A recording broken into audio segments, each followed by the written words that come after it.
La calma dopo la tempesta in tutti i sensi. Udinese Cossara nella prima frazione di gioco, 2 reti, Pereira al 9 e raddoppio di Masina al 33esimo, capace di spegnere sul nascere i timidi tentativi offensivi della Sampdoria. Nella ripresa classica accademia, con qualche rischio corso, più per sufficienza da appagamento da risultato acquisito che per vere manovre giostrate da una Sampdoria in versione Scilla e Cariddi, da una parte con un piede e mezzo in Serie B e la sua crisi societaria dalla difficile soluzione.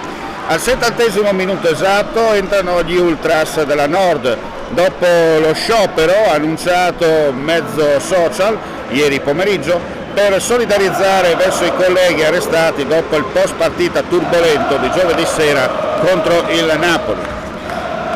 Mentre il tappeto erboso ripropone la sua splendida livrea verde speranza. Alla fine Udinese batte Sampdoria 2-0 e, come si dice nella lontana provincia dell'Impero, mandi e alla prossima.